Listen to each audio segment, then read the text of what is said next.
Chers frères et sœurs, loué soit Jésus-Christ.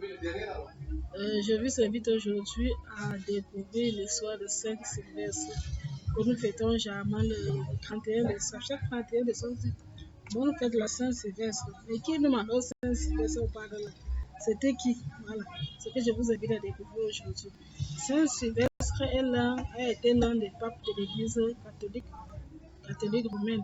On le célèbre le 31 décembre de chaque année. Et il a été pape de 280 à 345, soit un pontificat de 21 ans. Voilà, pontificat de 21 ans. Saint Sylvestre était aussi il était un Romain, voilà, il était un Romain. Et fils de riche, il avait une fortune, donc ses parents étaient riches.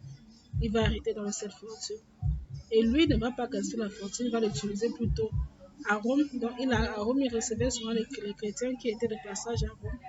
On dit qu'il les recevait chez lui, il leur donnait à manger, il dormait chez eux. Donc, il logeait les chrétiens chez lui, il leur donnait à manger. On dit qu'il les lavait même les pieds quand ils arrivaient.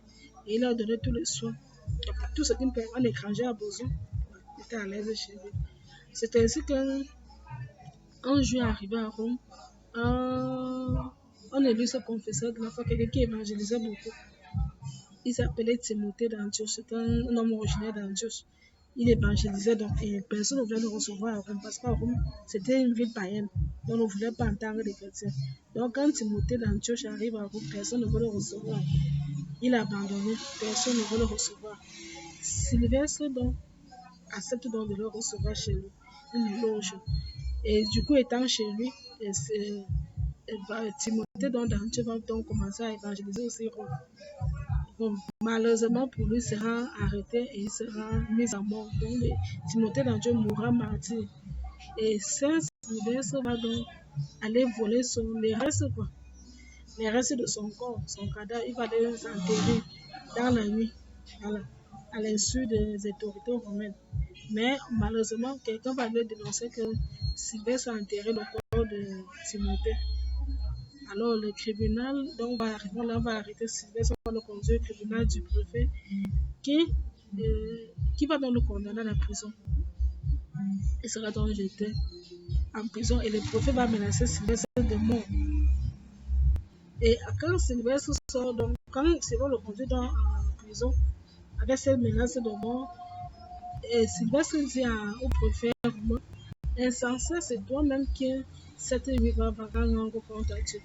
Voilà ce qu'il dit au préfet romain. Et on nous dit que la même nuit, ce préfet romain qui persécutait Saint Sylvestre, il a mangé de poisson et il a avalé une arête de poisson. Et la même nuit, il est mort. Alors les autres gardiens romains ayant vu ça, tout le monde avait peur de mourir. Puisque c'est Sylvestre qui avait dit au préfet là que, comme tu veux me tuer, tu me jettes en prison, mais menaçant de me tuer. Sache que je suis mort, il est mort. Ils ont eu donc peur et ils ont donc décidé de libérer Sylvestre de la prison à cause de ça. Voilà. Plus tard, lorsque Sylvestre court la liberté, donc il se fait appeler au diaconat, ben, il devient diacre, le diacre du pape Saint Melchiade, donc le pape aussi le au Saint Melchiade. Il devient donc le diacre du pape Saint Melchiade. Donc il deviendra finalement le successeur. Donc c'est ainsi qu'il va finir par succéder au pape Saint Melchiade. Il fera un pontificat de 21 ans. Il a été créé Sylvestre. En fait, ce qui fait Sylvestre célèbre de nos jours, c'est on peut dire quoi, trois raisons. La première raison est que le pape Saint Sylvestre a organisé le concile des Nicées qui proclame le credo de Nicée qui affirme donc la divinité de Jésus. Jésus qui est vrai Dieu, vrai homme. Jésus engendré, non pas créé de même nature que le Père. Fini les hérésies qui disaient que Jésus n'était pas Dieu. Donc on affirme la Sainte Trinité dans le credo de Nicée. On dit que Jésus est vrai Dieu, vrai homme. Le Saint Sylvestre aussi célèbre pour la deuxième raison, c'est parce qu'il a baptisé Constantin, l'empereur de Rome. L'empereur Constantin de Rome. Voilà. Après, Constantin était d'abord païen, il ne connaissait même rien de la foi chrétienne. Et puis, Constantin est tombé malade, donc il avait quelque chose comme la maladie, comme la lèpre. Donc, il était obligé de se vertir tout le corps. Alors, dans la nuit, il a eu une vision au cours de laquelle il a vu Saint Pierre, apôtre, et Saint Paul.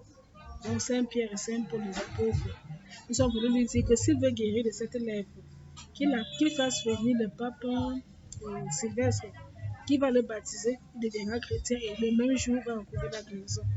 Alors, Constantin, bon, lui veut la santé. Et si le prix de la santé, c'est le baptême, pourquoi ne pas? Alors, il fait venir le pape Sylvestre et le pape Sylvestre va le faire baptiser. On dit que dès qu'il a été baptisé, il a été immédiatement guéri. Et voyant donc ce miracle, Constantin se convertit dans la foi chrétienne. Et depuis ce jour-là, les chrétiens ne sont plus persécutés. Il a supprimé la crucifixion comme punition romaine. Il a supprimé ça en mémoire de Jésus. Et il a permis à toutes chrétiennes d'exercer leur foi, fini les persécutions. Voilà. La suite de l'histoire de Constantin, on connaît. Donc, c'est le pape Sylvestre qui a donc baptisé l'empereur Constantin. Et c'est aussi lui qui a permis le triomphe de l'église à Rome.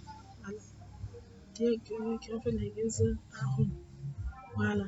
Donc, c'est un peu ça vraiment. Le fait que Sylvestre a réussi à convertir Constantin à la foi chrétienne fait qu'il est un pape très très important pour l'église catholique. Bonne fête à tous les personnes qui portent le nom de Sylvestre et bonne fête de Saint Sylvestre. Et bonne année, que Dieu vous bénisse en tout Dieu sur Jésus-Christ.